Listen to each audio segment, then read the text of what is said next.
Akam jirtan kabajamtoota daawwattoota Oromiyaa Miidiyaa Neetwork oduu ijoo isinitti himaam.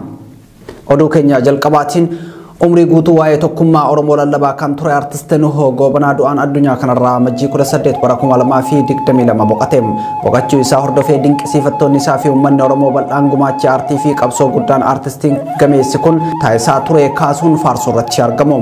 Bara 1940 keessa baha Oromiyaa Dirreedhawaatti dhalachuun baqattummaan biyyoota hedduu irra imalee qabsoo Oromoof oolmaa guddaa kan oole artistiin Nuhoo Goobanaa waggoota 40 darbanitti sirboota jaalalaa tokkummaa qabsoo fi qabiyyeewwan biroo of keessaa qaban weellisuun beekama. Sirni awwaalchaa artistiin Nuhoo Goobanaa Majjii 20 bara 2022 jechuunis kamisa boruu Adaamaatti akka raawwatamu koreen sirna awwaalchaa fi maatiin artistichaa ibsaniiti jiru.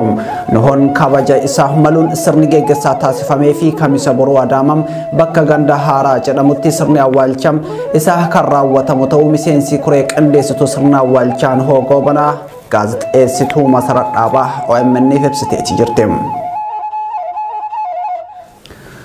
Oromiyaa barbadeessuun haa dhaabbatu jechuun dolli Tiwiitaraa haleellaa diroonii fi xiyyaaraa Oromiyaa keessatti raawwatamaa jiru balaaleffatuu fi uummata haleellaa jala jiru sagalee ta'uu kaa'effate qophaa'e.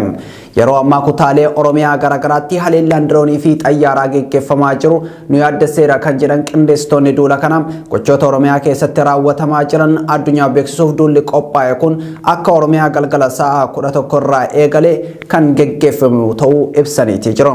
Dolli Tiwiitaraa yakkoota Oromiyaa keessattis ta'ee akka waliigalaatti raawwatamaa jiran saaxiluun hawaasni addunyaa gochootaan kanneen akka dhaabsisuuf gochuuf gaheen qabu olaanaa ta'uu kan ibsan qindeessitoonni duula kana namoonni carraa Tiwiitara fayyadamuu qaban bal'inaan irratti hirmaachuun uummata isaaniif sagalee ta'uu akka qaban yaamicha dhiyeessanii jiru.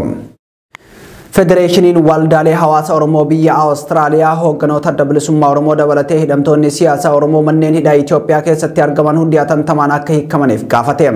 Jawaar Mohammadii fi namoonni galmee isaa jalatti himatamanii turan hiikamuun tarkaanfii sirriidha kan jedhe federeeshiniin kun mariin yaadame hunda hammataa akka ta'uu fi fudhatama akka argatuuf isaan hidhaa jiran mara hiikuun akka barbaachisu hubachiisee jira. Kana malees ajjeechaan rifaasisaan jila gadaa Karrayyuu irratti raawwatame qaama walabaan qoratamee yakkamtoonni seeratti akka dhiyaatan haleellaan diroonii fi xiyyaaraa kutaalee Oromiyaa garaagaraatti raawwatamaa jiru akka dhaabbatu hidhattoonni kutaalee Oromiyaa garaagaraa keessa bobbaafamanii lammiilee nagaa dararaa jiran gocha isaan irraa akka dhaabsifamaniif gaafateera federeeshiniin waldaalee hawaasa Oromoo biyya Awustiraaliyaa.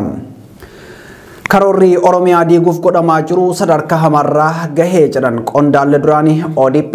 Karoorri kun hundeeffama paartii Biltsiginnaa irraa eegalee sanadaan deeggaramee kan hojiirra oolaa jiru akka ta'e qondaalli duraanii ODP Dr. Milkeessaa Miidhagaa turtii OMN waliin godhaniin himaniiti jiru.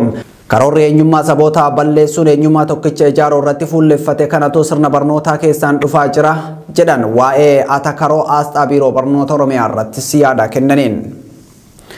Oduu xumuraatiin ergama addaa gaanfa Afrikaa kan USA David Satterfield daawwannaa irra jiru. Daawwannaan isaanii Saudi Arabiyaa fi Suudaan irraa kan eegalan dippiloomatiin Ameerikaa fi jilli isaanii dhumarra Itoophiyaa daawwatuu jedhameeti jira. Itoophiyaatti dhimmoota haleellaa qilleensaa dhaabsisuun hidhamtoota siyaasaa hiikuu fi deeggarsa namoomaa qaqqabsiisuu ilaalchisee qondaalota Itoophiyaa waliin ni mari'atus jedhameeti jira.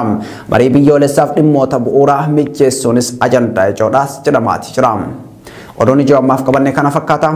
Qophiileen OMN itti fufu turtii gaarii.